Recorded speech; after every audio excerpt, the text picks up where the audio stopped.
Hi guys, today I'm going to be doing my March reading wrap up, and I read 6 books during March, which I'm really pleased with. So I was in a bit of a reading slump, a bit of a life slump to be honest. So I was pleased with all that I read and they were all pretty good. I enjoyed the majority of them. There were just a few that weren't as good, but on the whole some really good books. So let's get into it and I will show you what I read. I started off the month in a reading slump and I wasn't sure what to read. I started books and put them down. I could not decide.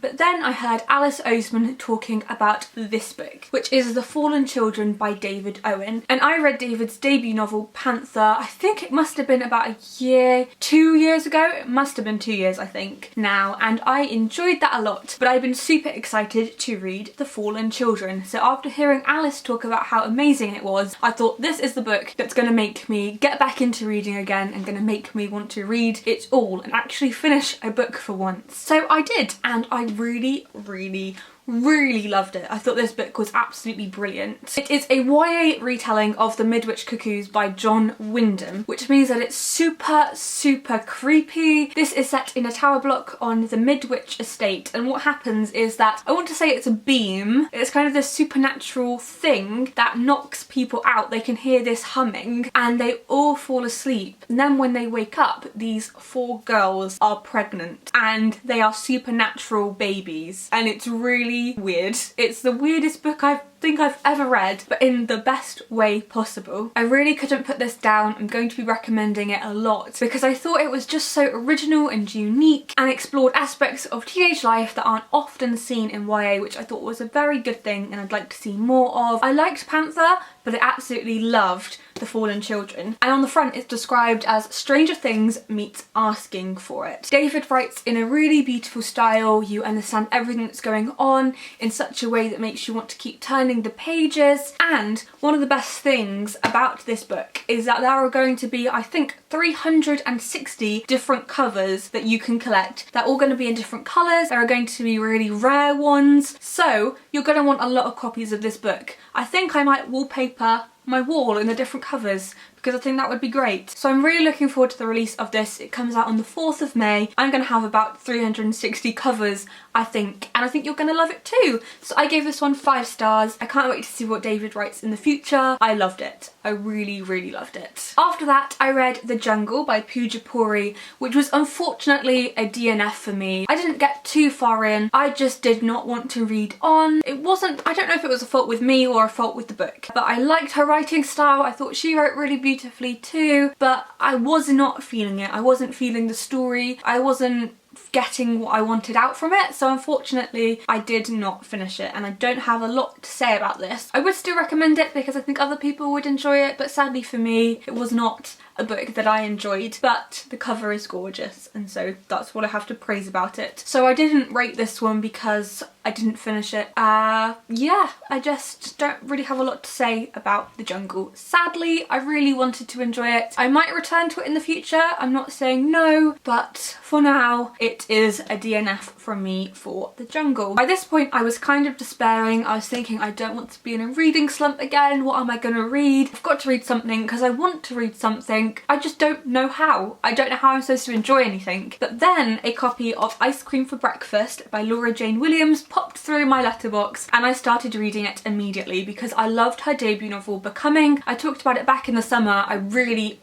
loved it and I could remember her writing. I want to read Becoming again soon because I want to read it all over again and experience all the things I felt the first time I read it. But this is Laura's next book. It's called Ice Cream for Breakfast and it talks about living like a kid. She talks about revisiting your inner child and embracing all the things that kids do, because actually we can learn a lot from them. Laura was a nanny for a while, so she draws on her experiences as that, and it's just super inspiring. It reminded me of How to Stay Alive by Matt Haig, so if you enjoyed that, I think you will enjoy this too. Laura is super wise and you feel like you get a real sense of her tone and voice as you read the book. And one of the things I loved most about this book is that there are bits in each chapter that you can fill out yourself, so it's really a journey of finding your yourself and discovering what you think about different subjects and self-esteem and things like that. This comes out in either April or May, I'm not sure which, but I would highly recommend it. It's one of those books that you could buy for a friend. I think it would make a lovely present, and it's a book that I will be buying, I think, for lots of people too. It's just great. I gave it 5 stars. I was still in a reading slump after this. I was feeling all the pressure to read so many books. So I thought, you know what? I am not going to read millions of books this month. I'm just going to accept that fact and I'm going to read something that I want to read. So I decided that I would go for a classic because then I would be able to slow down my reading pace and actually enjoy a book. So I went for Far from the Madding Crowd by Thomas Hardy, and this is now one of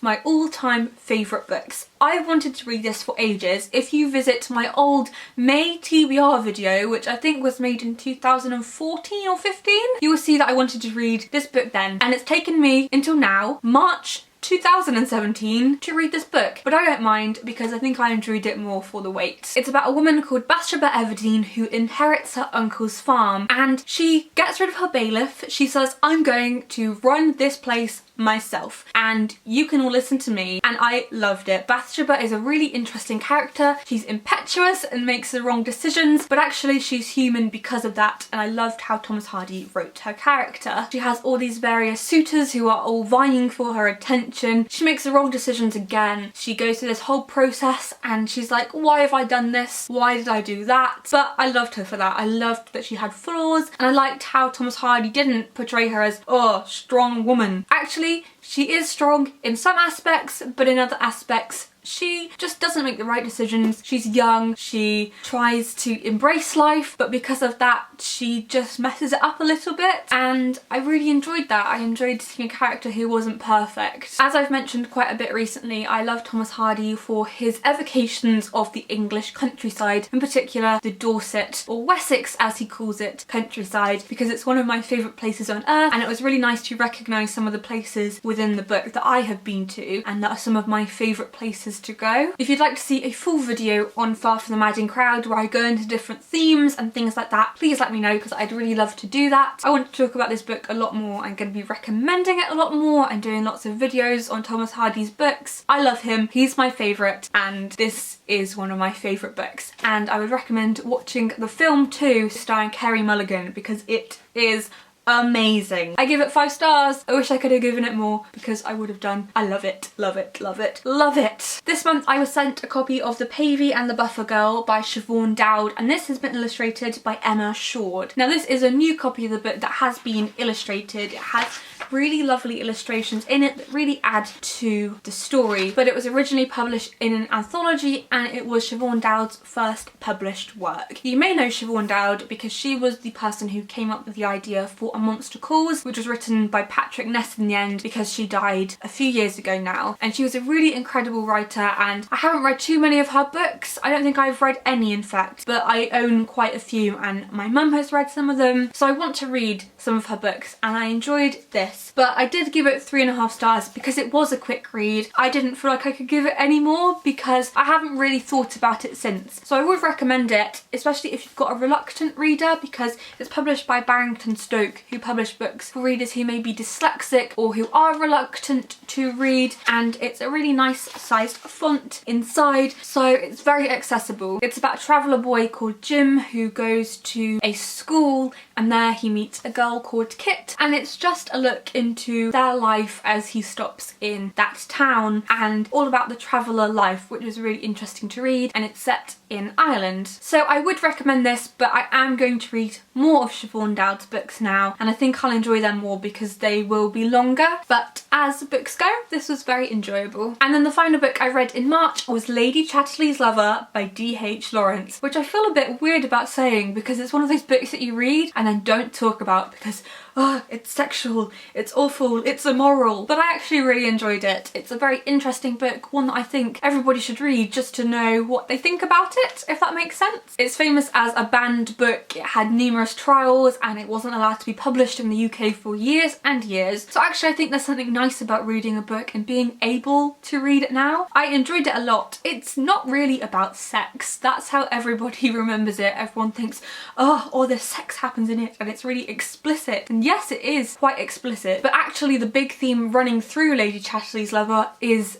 class and how different classes of people interact with each other and our perceptions of class, and I thought that was really interesting to read. I really liked D.H. Lawrence's writing style. I think I'm going to read Sons and Lovers next because I'm really excited to read that. So I really enjoyed it. I would recommend reading it. I feel like this is the 50 Shades of Grey of its day, and actually that's a really interesting conversation to have because the way that sex is portrayed in this book is quite different for its time. It's quite radical and it lets women explore their sexuality rather than it just being a men's thing, which is actually discussed in the book. So I would quite like to do a full video on it, so if that's something you'd like to see then let me know, because it's an interesting book to analyse and discuss and think about. So this definitely won't be the last D.H. Lawrence book I read. I gave it 4.5 stars. I really enjoyed it and I would definitely recommend reading it. So that was my March reading wrap up. In the comments let me know the best book that you read in March and I will see you guys soon. Happy reading!